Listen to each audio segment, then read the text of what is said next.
ಎಲ್ಲರಿಗೂ ನಮಸ್ಕಾರ. ಮತ್ತೊಂದು ವಿಡಿಯೋಗೆ ಸ್ವಾಗತ. ನಾನು ನಿಮ್ಮ ಡಾರ್ಲಿಂಗ್ ಧನು. ಬಿಗ್ ಬಾಸ್ ಸೀಸನ್ 13 ಅಗ್ನಿ ಪರೀಕ್ಷೆ 11 ಹೇಗಿತ್ತು? ಆಕ್ಚುಲಿ ಹೇಳ್ಬೇಕಂದ್ರೆ ಈ ಎಪಿಸೋಡ್ ಅಲ್ಲಿ ತುಂಬಾ ಹೈಲೈಟ್ ಅಪ್ಪ. ಏನ್ ಗುರು ಈ ರೀತಿ ಎಲ್ಲ ಟಾಸ್ಕ್ ಆಡ್ತಾರೆ ಅಂತ ಎಕ್ಸ್ಪೆಕ್ಟ್ ಮಾಡಿರಲಿಲ್ಲ. ಆ ರೀತಿ ಕೂಡ ಟಾಸ್ಕ್ ಆಡಿದ್ರು ಕೆಲವರು ತುಂಬಾ ಎಕ್ಸ್ಪೆಕ್ಟೇಷನ್ಸ್ ಇತ್ತು ಇವ್ರ ಮೇಲೆ. ಸುಮ್ಮನೆ ಚಿಂದಿ ಚಿತ್ರಾನ್ನ ಮಾಡ್ತಾರೆ ಗುರು ಇವ್ ಟಾಸ್ಕ್ ಅಂತ ಬಂದ್ರೆ ಅಂತ ಎಕ್ಸ್ಪೆಕ್ಟೇಷನ್ಸ್ ಇತ್ತು. ಬಟ್ ಅಂತ ಡೌನ್ ಆದ್ರು, ಏನು ಇಲ್ಲ ಅನ್ನೋರು ಹೈಪ್ ಆದ್ರು. ನಿಜ ಅಂದ್ರೆ ಆಕ್ಚುಲಿ ಹೇಳ್ಬೇಕಂದ್ರೆ ಈ ಎಪಿಸೋಡ್ ಅಲ್ಲಿ ಲಿಖಿತ್ ಮತ್ತೆ ನಮ್ಮ ಕಿರಣ್ ಶಾಸ್ತ್ರಿ ಅಲ್ಟಿಮೇಟ್ ಅಂತ ಹೇಳ್ಬೋದು ಕೆಲವು ಟಾಸ್ಕ್ ಗಳಲ್ಲಿ. ಇನ್ನು ಅದಾದ್ಮೇಲೆ ಮೇನ್ ಆಗಿ ಲಿಖಿತ್ ಚರಣ್ ಶೆಟ್ಟಿ ಅಂತೂ ವಿಶೇಷವಾಗಿ ಆ ವ್ಯಕ್ತಿಯಿಂದ ಆ ರೀತಿ ಆಟ ಎಕ್ಸ್ಪೆಕ್ಟ್ ಮಾಡಿರ್ಲಿಲ್ಲ. ಅದೇ ರೀತಿಯಾಗಿ ಕುಮಾರಿ ಅವರು ಎತ್ತ ಹೋದ್ರು ಗುರು ಅಗ್ನಿ ಪರೀಕ್ಷೆ ಟೀಮ್ ಏನ್ ಮಾಡ್ತೀರಪ್ಪ ಅಂತ ಕೇಳ್ಬೇಕು ಅನ್ಸುತ್ತೆ. ಕಾರಣ ಏನಂದ್ರೆ ಒಂದು ಅಪ್ಡೇಟ್ ಇಲ್ಲ, ಒಂದು ಮೆಸೇಜ್ ಇಲ್ಲ, ಅಟ್ಲೀಸ್ಟ್ ಏನಾಯ್ತಂತ ಹೇಳೋದು ಇಲ್ಲ. ಹೋಗ್ಲಿ ಶೋ ಅಲ್ಲಂತೂ ಹೇಳಿಲ್ಲ, ಅಟ್ಲೀಸ್ಟ್ ಸೋಷಿಯಲ್ ಮೀಡಿಯಾ ಆದ್ರೂ ಪೋಸ್ಟ್ ಮಾಡ್ಬೋದಾಗಿತ್ತು, ಅದೂ ಇಲ್ಲ. ಇದ್ರು ಬಂದ್ರು ಹೋದ್ರು ಅನ್ನೋ ರೀತಿ ಆಗ್ತಾ ಇದೆ. ಲಾಸ್ಟ್ ಎಪಿಸೋಡ್ ಏನಾಯ್ತೋ ತೋರಿಸ್ಲಿಲ್ಲ, ಇವತ್ತು ನೈಟ್ ಆದ್ರೂ ತೋರ್ಸಂದ್ರೆ ಅದು ತೋರಿಸ್ಲಿಲ್ಲ, ನಾಳೆ ಎಪಿಸೋಡ್ ತೋರ್ಸಲ್ಲ. ಬಟ್ ಓಟ್ ಹಾಕ್ಬೇಕು ಅಂತಾರೆ. ಇದು ಯಾವ ಲೆಕ್ಕ ಗುರು? ಅವ್ರಿಗೆ ಏನಾಗಿದೆ, ಏನ್ ನಡೀತಾ ಇದೆ ಅದ್ರ ಬಗ್ಗೆ ಮಾತಾಡೋಣ. ಅದೇ ರೀತಿಯಾಗಿ ಈ ಎಪಿಸೋಡ್ ಅಲ್ಲಿ ನಮ್ಮ ಆಣಿಮುತ್ಯಗಳಾದ ಜಡ್ಜಸ್ಗಳು ಹೋರಾಟ, ಪರದಾಟ, ಮರ್ಮಾಟ, ಏನೇನೋ ಆಟ ಅನ್ನಂಗಿತ್ತು. ಕಾರಣ ಏನಂದ್ರೆ ಒಳ್ಳೆ ಇಂಟರ್ನ್ಯಾಷನಲ್ ಗೇಮ್ ಅಲ್ಲಿ ಅದೇನಂತೀನೋ ಮೆಡಲ್ ಗೆದ್ದಂಗೆ ಅಷ್ಟು ಫೀಲ್ ಆಗ್ತಾ ಇದ್ರಲ್ಲಿ. ಕೆಲವು ಸಲ ಅಂತಾರೆ ನಮ್ಗೇನ್ ಬಂದಿದೆ, ನೀವು ಆಟ ಆಡ್ಬೋದು, ಬಿಡ್ಬೋದು ಗುರು ಅಂತ ನಮ್ಮ ಆಟಿಟ್ಯೂಡ್ ವಿನಯ್ ಗೌಡ ಅವ್ರು ಹೇಳ್ತಾರೆ. ನೆಕ್ಸ್ಟ್ ಅಂತ ಬಂದಾಗ ಅಪ್ರಿಷಿಯೇಟ್ ಸೂಪರ್ ನನ್ ಟೀಮ್ ಅಂತಾರೆ. ನಮ್ಮ ಶ್ರುತಿ ಮೇಡಮ್ ಅಂತ ನೀವು ನಮ್ಮ ಹೆಸರು ಇಟ್ಕೊಂಡು ಹಾಳು ಮಾಡ್ತಾ ಇದಾರ. ನಮ್ಮ ಹೆಸರು ಏನ್ ಮೇಡಮ್ ಮಾಡ್ತಾರೆ? ನಿಮ್ಮ ಹೆಸರು ಇಟ್ಕೊಂಡು ನಿಮ್ಮ ಹೆಸರು ಹಾಳು ಮಾಡ್ತಾ ಇದಾರ. ಓ ಮೈ ಗಾಡ್ ಅಂತಂತೂ ಅನ್ಸಿದ್ದಂತೂ ನಿಜ. ಸರಿನಾ? ಇನ್ನು ಅದೇ ರೀತಿಯಾಗಿ ಎಪಿಸೋಡ್ ಬಗ್ಗೆ ಕಂಪ್ಲೀಟ್ ಆಗಿ ಡೀಟೇಲ್ಸ್ ಆಗೆಲ್ಲ ಮಾತಾಡೋಣ. ಅದರಲ್ಲೇ ತುಂಬ ಬೋರಿಂಗ್ ಆಗಿದ್ದಂತೂ ನಿಜ. ಬಟ್ ಏನು ಮಾಡೋದು, ರಿವ್ಯೂ ಮಾಡಲೇಬೇಕಲ್ಲ. ಒಂದು ಎಪಿಸೋಡ್ ರಿವ್ಯೂ ಮಾಡಲಂದ್ರೆ ಅದು ಬ್ಯಾಕ್ ಡೌನ್ ಆಗಿಬಿಡುತ್ತೆ. ಆ ಕಾರಣಕ್ಕೆ ಮಾಡ್ತಾ ಇದ್ದೀನಿ. ಮತ್ತು ನಿನ್ನೆ ಎಪಿಸೋಡಲ್ಲಿ ಯಾರು ಚೆನ್ನಾಗಿ ಆಡಿದ್ರು, ಯಾರು ಕರೆಕ್ಟಾಗಿ ಅವ್ರನ್ನ ವ್ಯಕ್ತಿತ್ವನ ಉಳಿಸ್ಕೊಂಡ್ರು, ಫಿಸಿಕಲ್ ಟಾಸ್ಕ್ ಅಂತ ಬಂದಾಗ ಚೆನ್ನಾಗಿ ಆಡಿದ್ರು, ನಿಮಗೆ ಯಾವ ಕಂಟೆಂಟ್ ಇಷ್ಟ ಆದರೂ ಇವತ್ತು ಓಟು ಯಾರಿಗೆ ಹಾಕ್ತೀರಾ, ಓಟ್ ಕೂಡ ಯಾವ ರೀತಿ ಇದೆ ಅಂತೆಲ್ಲ ಮಾತಾಡೋಣ. ದಯವಿಟ್ಟು ಚಾನಲ್ ಯಾರು ಹೊಸ ನೋಡ್ತಿದ್ರೆ ಮಿಸ್ ಮಾಡೋದನ್ನ ಸಬ್ಸ್ಕ್ರೈಬ್ ಮಾಡಿ, ಲೈಕ್ ಮಾಡಿ, ಶೇರ್ ಮಾಡಿ. ತುಂಬ ಜನ ವಿಡಿಯೋ ನೋಡ್ತೀರಾ ಬಟ್ ಲೈಕ್ ಮಾಡಲ್ಲ. ದಯವಿಟ್ಟು ಲೈಕ್ ಮಾಡಿ. ಲೈಕ್ ಮಾಡೋದ್ರಿಂದ ಈ ವಿಡಿಯೋ ಬೇರೆಗೆ ಸಜೆಸ್ಟ್ ಮಾಡುತ್ತೆ. ಎಸ್ಪೆಷಲಿ ತುಂಬ ಜನ ಲೈಕ್ ಮಾಡೋರಿಗೆ ಹೃತ್ಪೂರ್ವಕವಾದ ಧನ್ಯವಾದಗಳು. ಹೊಸಬ್ರು ನೋಡಿದಾಗ ಚಾನಲ್ ಸಬ್ಸ್ಕ್ರೈಬ್ ಮಾಡಿ. ತುಂಬ ಜನ ನೋಡ್ತೀರಾ ಬಟ್ ಲೈಕ್ ಮಾಡಲ್ಲ, ದಯವಿಟ್ಟು ಲೈಕ್ ಮಾಡಿ. ಇನ್ನು ಎಪಿಸೋಡ್ ವಿಷಯಕ್ಕೆ ಬಂದರೆ ನಿನ್ನೆ ಒಂದು ಅರ್ಧ ಟಾಸ್ಕ್ ಆಗಿತ್ತಲ್ಲ, ಆ ಬಲೂನ್ ಟಾಸ್ಕ್ ಅಲ್ಲಿ ಇವತ್ತು ಕಂಪ್ಲೀಟ್ ಮಾಡ್ತಾರೆ. ಆ ಬಲೂನ್ ಟಾಸ್ಕ್ ಅಂತ ಬಂದಾಗ ಎಕ್ಸ್ಪೆಷಲಿ ಸ್ಟಾರ್ಟಿಂಗ್ ಅಲ್ಲಿ ಹೇಳಿದ್ದು ಇದನ್ನೇ. ರತ್ನಮ್ ಅವರು ತುಂಬಾ ಫಿಟ್ನೆಸ್ ಇದ್ದಾರೆ, ತುಂಬಾ ಕಾಮ್ನೆಸ್ ಇದ್ದಾರೆ, ತುಂಬಾ ಚೆನ್ನಾಗಿ ಆಡ್ತಾರೆ ಅಂತ ಎಕ್ಸ್ಪೆಕ್ಟೇಷನ್ಸ್ ಇತ್ತು. ಬಟ್ ಆ ಬಲೂನ್ ಹಾಕೋ ಟಾಸ್ಕ್ ಅಲ್ಲಿ ಎಲ್ಲೋ ತುಂಬಾ ಎಡುವುದು ಅಂತ ಅನಿಸ್ತಾ ಇತ್ತು. ಆಕ್ಚುಲಿ ಯಾಕಂದ್ರೆ ಲಕ್ಷ್ಮಿ ಕೂಡ ಅದ್ಭುತವಾಗಿ ಆಡಿದ. ಸ್ಟಾರ್ಟಿಂಗ್ ಅಲ್ಲಿ ಟಾಸ್ಕ್ ಕೊಟ್ಟಾಗ ತುಂಬಾ ಅದ್ಭುತವಾಗಿ ಆಡ್ತಾ ಇದ್ರು.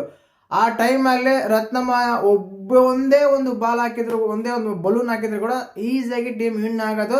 ಬಟ್ ಆ ಎಕ್ಸ್ಪೆಕ್ಟೇಷನ್ಸ್ ತುಂಬಾ ಕಡಿಮೆ ಆಯ್ತು ಅನಿಸ್ತು. ಬಟ್ ಆ ಏಜ್ಗೆ ಶಿ ಇಸ್ ವೆರಿ ಗುಡ್ ಅಂತ ಹೇಳ್ಬೋದು. ಆಕ್ಚುಲಿ ಹೇಳ್ಬೇಕಂದ್ರೆ ಆ ವಯಸ್ಸಲ್ಲಿ ನಮ್ಮ ಸೊಂಟ ಕೂಡ ನಿಂದ್ರಲ್ಲ ಅನ್ಸುತ್ತೆ. ಆ ರೀತಿ ನಮ್ಮ ಜನ್ರೇಷನ್ ಹಂಗಿದೆ. ಬಟ್ ಅವ್ರ ಫಿಟ್ನೆಸ್ ಆಗಿರ್ಬೋದು, ಅದು ಫುಡ್ ಆಗಿರ್ಬೋದು ಕರೆಕ್ಟಾಗಿ ಮೇಂಟೈನ್ ಮಾಡ್ಕೊಂಡು ಇವಾಗಲೂ ಆ ರೀತಿ ಇದ್ದಾರೆ. ಗೆದ್ದಿದ್ರೆ ಚೆನ್ನಾಗಿರೋದು. ನಮ್ಮ ಚಂದನ್ ಶೆಟ್ಟಿ ಅವರಂತೂ ಅದನ್ನ ಸ್ಟಾರ್ಟಿಂಗ್ ಅಲ್ಲಿ ಹೇಳಿದೆ, ನಮ್ಮ ಜಡ್ಜಸ್ಗಳು ಹೋರಾಟ, ಪರದಾಟ, ಏನೇನೋ ಆಟ ಅಂತ. ಯಾಕೆ ಅಂದ್ರೆ ಅಲ್ಲಿ ನಿರಂಜನ್ ದೇಶಪಾಂಡೆ ಅವ್ರು ಹೇಳ್ತಾರೆ, ಒಂದ್ ವೇಳೆ ನೀವು ಬಿಗ್ ಬಾಸ್ ಗೆದ್ದಾಗ್ಲೂ ಕೂಡ ಇಷ್ಟು ಖುಷಿ ಆಗಿತ್ತೋ ಇಲ್ವೋ ನಿಮ್ಗೆ ಅಂತ. ಹೌದು, ಬಟ್ ಜನ ಆ ರೀತಿ ಫೀಲ್ ಆಗಿಲ್ಲ ಅಂತ ನನ್ನ ನಂಬಿಕೆ. ಸರಿ, ಆ ರೀತಿ ನೀವು ಫೀಲ್ ಆದ್ರ ಕಮೆಂಟ್ ಮಾಡಿ. ಮಿಸ್ ಮಾಡಿದ್ರೆ ಯಾರು ಫೀಲ್ ಆಗಿರೋ ನೀವು ಕಮೆಂಟ್ ಮಾಡಲೇಬೇಕು ಆ ರೀತಿ ಫೀಲ್ ಆಗಿದೆ ಅಂತ. ಯಾಕೆಂದ್ರೆ ಅಷ್ಟು ವಂಡರ್ ಅಂಡ್ ಅಷ್ಟು ಎಮೋಷನ್ಸ್ ಅಂದ್ರೆ ಏನಪ್ಪ ಒಂಥರ. ಈ ಸಲ ಮಾತ್ರ ಅಗ್ನಿ ಪರೀಕ್ಷೆ ಅರ್ಧ ಪರ್ಧ ಅಷ್ಟೇ ಆಗಿದ್ದು. ಯಾಕಂದ್ರೆ ಹೈ ತಗೊಂಡೋಗ್ಲಿಲ್ಲ, ಎಲ್ಲೂ ಕೂಡ ಸೀಕ್ವೆನ್ಸ್ ತಗೊಂಡೋಗ್ಲಿಲ್ಲ ಅಂತ ನನ್ನ ಅನಿಸಿಕೆ. ಬಟ್ ಬೇರೆ ಲ್ಯಾಂಗ್ವೇಜ್ಗಳ ಸಖತ್ತಾಗಿ ಸಖತ್ತಾಗಿ ಬರ್ತಾ ಇದೆ. ಬಟ್ ಇಲ್ಲಿ ಯಾಕೆ ಈ ರೀತಿಯಾಗಿ ಗೊತ್ತಿಲ್ಲ. ಸರಿ, ನೋಡ್ಲೇಬೇಕು ನಾವು ನಮ್ಮ ಕನ್ನಡ ಶೋನ ನಾವು ಆರಾಧನೆ ಮಾಡಲೇಬೇಕು, ನೋಡ್ಲೇಬೇಕು. ಸರಿನಾ? ಇನ್ನು ಅದಾದ್ಮೇಲೆ ಸೆಕೆಂಡ್ ಟಾಸ್ಕ್ ಅಂತ ಬರುತ್ತೆ. ಆ ಸೆಕೆಂಡ್ ಟಾಸ್ಕ್ ತುಂಬಾ ಅದ್ಭುತವಾಗಿತ್ತು. ಆಕ್ಚುಲಿ ಇಲ್ಲಿ ಹೇಳಂದ್ರೆ ಸ್ನೇಹ ಗೌಡ ಆಗಿರ್ಬೋದು, ಸ್ನೇಹ ಒಟ್ಟು ಸ್ನೇಹ ಗೌಡ ಆಗಿರ್ಬೋದು, ಲಕ್ಷ್ಮೀ ಗೌಡ ಆಗಿರ್ಬೋದು, ಆಮೇಲೆ ಅಪರ್ಣ ಆಗಿರ್ಬೋದು, ಒಳ್ಳೊಳ್ಳೆ ಡಿಸಿಷನ್ಗಳು ತಗೊಂತಾರೆ ಈ ಟಾಸ್ಕ್ ತಗೊಂಡಾಗ. ಈ ಟಾಸ್ಕ್ ಅಲ್ಲಿ ಆ ಟೀಮ್ ಪ್ಲೇಯರ್ಸ್ ಆಡಕ್ ಬಂದಿದ್ದು ಯಾರು ಅಂದ್ರೆ ಮೇನ್ ಆಗಿ ವಿನಯ್ ಗೌಡ ಟೀಮಿಂದ ಲಿಖಿತ್ ಅವ್ರು ಬರ್ತಾರೆ. ಅದಾದ್ಮೇಲೆ ವಿನಯ್ ಗೌಡ ಟೀಮಿಂದ ಸಂಗೀತ್ ಅವ್ರ ಟೀಮಿಂದ ಲಕ್ಷ್ಮಿ ಟೀಮ್, ಒಂದು ವಿನಯ್ ಗೌಡ ಟೀಮ್ ಎರಡು ಒಂದೇ ಅಲ್ವಾ, ಆ ರೀತಿ ಬರ್ತಾರೆ. ಅದಾದ್ಮೇಲೆ ಮೇನ್ ಆಗಿ 4 ಜನ ಲಿಖಿತ್ ಜೊತೆಗೆ ಇದು ಯಾರು ನಮ್ಮ ಸ್ನೇಹ. ಅದಾದ್ಮೇಲೆ ಅಂದ್ರೆ ಆ ಟೈರ್ ಅಲ್ಲಿ ಒಂದು ಕೋಲ್ ಬೀಳುತ್ತೆ, ಆ ಕೋಲ್ ತಗೊಂಬಂದು ಅವ್ರು ಕೊಟ್ಟಿರೋ ಕಲರ್ ಅಲ್ಲಿ ಫಿಲ್ ಮಾಡ್ಬೇಕು, ತುಂಬಬೇಕು ಆ ಕೋಲ್. ಯಾರು ಜಾಸ್ತಿ ಕೋಲ್ ತುಂಬ್ತಾರೋ ಅವರು ವಿನ್ ಆದಂಗೆ. ಈ ಕ್ವಾಲಿಫೈರ್ ರೌಂಡ್ ಏನೋ, ಸೆಮಿಫೈನಲ್ ರೌಂಡ್ ಏನೋ, ಫೈನಲ್ ರೌಂಡ್ ಏನೋ ಏನು ಇರಲ್ಲ, ಸರಿನಾ. ಯಾವುದೋ ಒಂದು ಟೀಮ್ ವಿನ್ ಆಗುತ್ತೆ, ಸೆಲೆಬ್ರೇಷನ್ಸ್ ಮಾಡ್ತಾರೆ, ಅವ್ರಿಗೆ ಟ್ರೋಫಿ ಕೊಡಲ್ಲ, ಪಾಯಿಂಟ್ಸ್ ಬರಲ್ಲ, ಓಟು ಬರಲ್ಲ, ಅದರಿಂದ ಸೆಲೆಕ್ಟ್ ಆಗಿರೋರು ಬಿಗ್ ಬಾಸ್ ಮನೆಗೂ ಹೋಗಲ್ಲ. ಅಂದ್ರೆ ಆ ಗೆದ್ದಿರೋ ಟೀಮು, ಈಗ ಎಕ್ಸಾಂಪಲ್ ಹೇಳ್ತೀನಿ, ವಿನಯ್ ಟೀಮ್ 300 ಪಾಯಿಂಟ್ ಇದೆ ಅನ್ಕೊಳ್ಳಿ, ಅವ್ರು ಗೆದ್ರು, ಅವ್ರು 4 ಜನ ಬಿಗ್ ಬಾಸ್ ಮನೆಗೆ ಹೋಗಲ್ಲ, ಅದರಿಂದ ಏನು ಲಾಭನೂ ಇಲ್ಲ. ಜಸ್ಟ್ ಟಾಸ್ಕ್ ಆಡಿಸ್ಬೇಕು, ಅವರಲ್ಲಿರೋ ಎಮೋಷನ್ಸ್ನ ಹೊರಗಡೆ ತೆಗಿಬೇಕು, ಆ ಎಮೋಷನ್ಸ್ ಹೊರಗಡೆ ಬರ್ತಾ ಇಲ್ಲ, ಇದು ನಮ್ಮ ಕರ್ಮ ಅಂತಾನೆ ಹೇಳ್ಬೋದು, ಸರಿನಾ. ಆ ರೀತಿ ಆಗ್ತಾ ಇದೆ.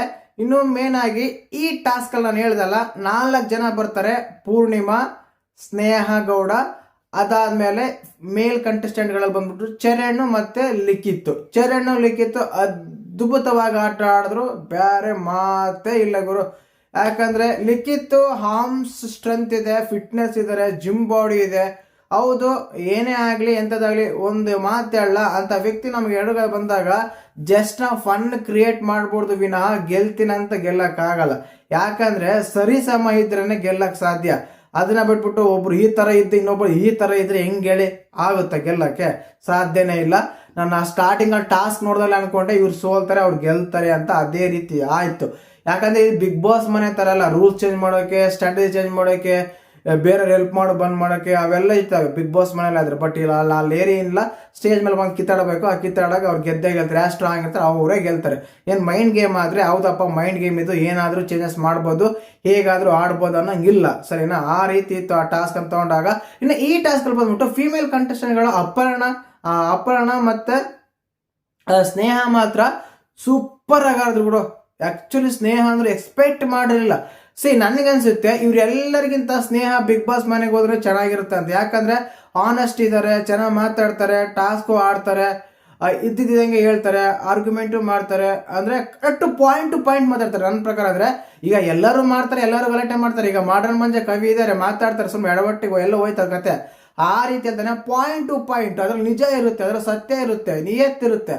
ಆ ರೀತಿ ತಗೊಂಡಾಗ ನನಗೆ ಸ್ನೇಹ ಅವ್ರು ಯಾಕೋ ತುಂಬಾ ಚೆನ್ನಾಗಿ ಮಾತಾಡ್ತಾರೆ, ಚೆನ್ನಾಗಿ ಆಡ್ತಾರೆ ಅಂತ ಅನಿಸ್ತು. ಬಟ್ ನೋಡೋಣ, ಅವ್ರಿಗೆ ಅಷ್ಟೊಂದು ಫ್ಯಾನ್ಸ್ ಏನು ಕ್ರಿಯೇಟ್ ಆಗಿಲ್ಲ ಪ್ರೆಸೆಂಟ್. ಮತ್ತೆ ಕಲರ್ಸ್ ಅವ್ರು ಏನಾದ್ರು ಚಾನ್ಸ್ ಕೊಡ್ಬೋದಾ ನೋಡೋಣ.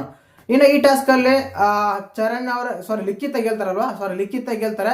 ಅವ್ರು 7 ಕೋಲ್ ಹಾಕಿರ್ತಾರೆ, ಅವ್ರು ಚರಣ್ ಅವ್ರು 6 ಕೋಲ್ ಹಾಕಿರ್ತಾರೆ. ಚರಣ್ ಅವ್ರು ಕೆಳಗೆ ಬಿದ್ದು ಮೇಲೆ ಬಿದ್ದು ಗಾಳಿ ತಗೊಂಡು ಮತ್ತೆ ಉಸಿರಾಡ್ಕೊಂಡು ಆ ಸಹನಾ ಶಿವಣ್ಣ ಬಂದು ಆ ರೀತಿ ಮಾಡಿ ಈ ರೀತಿ ಮಾಡಿ ಅಂತ ಹಂಗೇಳಿ ಹಿಂಗೇಳಿ ಒಂದ್ ಸ್ವಲ್ಪ ಲವ್ ಹ್ಯಾಂಗ್ ತೋರಿಸಿದ್ರು, ಒಂದ್ ಸ್ವಲ್ಪ ಕ್ರಿಯೇಟ್ ಆಯ್ತು. ಮತ್ತೆ ಇನ್ನೊಂದ್ಸಲ ನಮ್ ಲಿಖಿತ್ ಅವ್ರು ಬಂದ್ರು, ಮತ್ತೆ ಇವರು ಅನನ್ಯ ಹತ್ರ ಏನೋ ಅನಿಸುತ್ತಿದ್ದೆ ನೀನೆ ಯಾಕೋ ಇಂದ ಆ ಸಾಂಗ್ ಬೇರೆ ಡ್ಯಾನ್ಸ್ ಮಾಡಿದ್ರು. ಸಪ್ರೇಟ್ ಸ್ವಲ್ಪ ಫನ್ ಅನ್ಸ್ತು. ಸೂಪರ್ ಅನ್ನಂಗಿಲ್ಲ ಎಪಿಸೋಡ್. ಏನೇ ನೋಡ್ಬೇಕು. ಯಾಕಂದ್ರೆ ಅದನ್ನ ನೋಡ್ಬೇಕು ಅನ್ಸೋರಿಗೆ ನೋಡ್ಲೇಬೇಕಾಗುತ್ತೆ. ಯಾಕಂದ್ರೆ ಇಷ್ಟು ದಿನ ಫಾಲೋ ಮಾಡ್ಕೊಂಡ್ ಬಂದಿರ್ತೀವಲ್ಲ, ಆ ಫಾಲೋ ಮಾಡಿದ್ದನ್ನು ನಾವು ಕಂಪ್ಲೀಟ್ ಮಾಡ್ಲೇಬೇಕಾಗುತ್ತೆ. ಆ ಕಾರಣಕ್ಕೆ ಅನಿಸ್ತದೆ ನನಗಂತೂ ಅಷ್ಟೇ, ಏನೋ ಮಾಮೂಲಿ ತಪ್ಪ ಎಪಿಸೋಡ್ ಅನಿಸ್ತಾ ಇತ್ತು. ಅಷ್ಟು ಬಿಟ್ರೆ ಸೂಪರ್ ಅಂತೂ ಅಲ್ವೇ ಅಲ್ಲ. ಇನ್ನು ಅದೇ ರೀತಿಯಾಗಿ ಇದರಲ್ಲಿ ಜಡ್ಜಸ್ ಬಗ್ಗೆ ನಾನು ಆಲ್ರೆಡಿ ಹೇಳಿದೆ, ಅವರ ಒಂದು ಹಾರಾಟ, ಪರದಾಟ, ಹೋರಾಟ, ಮರ್ಮಾಟ ಅಂತ. ಅದ್ರ ಜೊತೆಗೆ ಅಷ್ಟು ಬಿಟ್ಟೇನಿಲ್ಲ. ಇನ್ನು ಕುಮಾರಿ ಬಗ್ಗೆ ಇನ್ಫಾರ್ಮೇಶನೇ ಇಲ್ಲ ಗುರು. ಏನ್ ಮಾಡಿದ್ರು, ಎತ್ತಾಗ ಹೋಯ್ತು. ಅಸಲು ಏನ್ ಗೊತ್ತಾ, ಹೇಳಾದ್ರೂ ಹೇಳ್ಬೇಕು, ಈ ರೀತಿ ಇಂಜುರಿ ಆಗಿದೆ, ಇಲ್ಲ ಫ್ಯಾಮಿಲಿ ಪ್ರಾಬ್ಲಮ್ ಬಂದಿದೆ, ಮನೆಗೆ ಹೋಗಿದ್ದಾರೆ ಅಂತ. ನಾನು ಅದಕ್ಕೆ ಸ್ಟಾರ್ಟಿಂಗ್ ಅಲ್ಲಿ ಹೇಳಿದ್ದು, ಟಾಸ್ಕ್ ಗೆದ್ರೂ ಬಿಗ್ ಬಾಸ್ ಮನೆಗೆ ಹೋಗಲ್ಲ, ಇಲ್ಲಿ ಕೇವಲ ಇರೋ ಎಮೋಷನ್ಸ್. ಆಮೇಲೆ ಯಾರು ಆಡಬೇಕು ಯಾರು ಆಡ್ಬೋದು ಅಂತ ಹೇಳ್ತಾರೆ. ಆಲ್ಮೋಸ್ಟ್ ಎಲ್ಲರೂ ಕೊಟ್ಟ ಪಾಯಿಂಟ್ಸ್ ಏನು ಗೊತ್ತಾ, ಇವರಿಗೆ ಅವಕಾಶ ಸಿಕ್ಕಿಲ್ಲ, ಕೊಡೋಣ. ಅದಾದ್ಮೇಲೆ ಇವರು ಸ್ಟ್ರಾಂಗ್ ಇದಾರೆ, ಕೊಡೋಣ. ಅಷ್ಟು ಬಿಟ್ರೆ ಬೇರೆ ಏನು ಅಷ್ಟು ಇಂಟ್ರೆಸ್ಟಿಂಗ್ ಆರ್ಗ್ಯುಮೆಂಟ್ಸ್ ಏನು ಇರಲಿಲ್ಲ ಅಲ್ಲಿ, ಸರಿನಾ. ಮತ್ತೆ ನಿಮಗೆ ಎಪಿಸೋಡ್ ನೋಡಿದಾಗ ಏನು ಅನಿಸ್ತು, ಯಾರು ಚೆನ್ನಾಗಿದೆ ಅಂತ ಕಮೆಂಟ್ ಮಾಡಿ. ಮಿಸ್ ಮಾಡಿದ ಚಾನಲ್ ಯಾರನ್ನ ಹೊಸಬ್ ನೋಡ್ತಾ ಇದ್ರೆ ಸಬ್ಸ್ಕ್ರೈಬ್ ಮಾಡಿ. ಜೈ ಹಿಂದ್.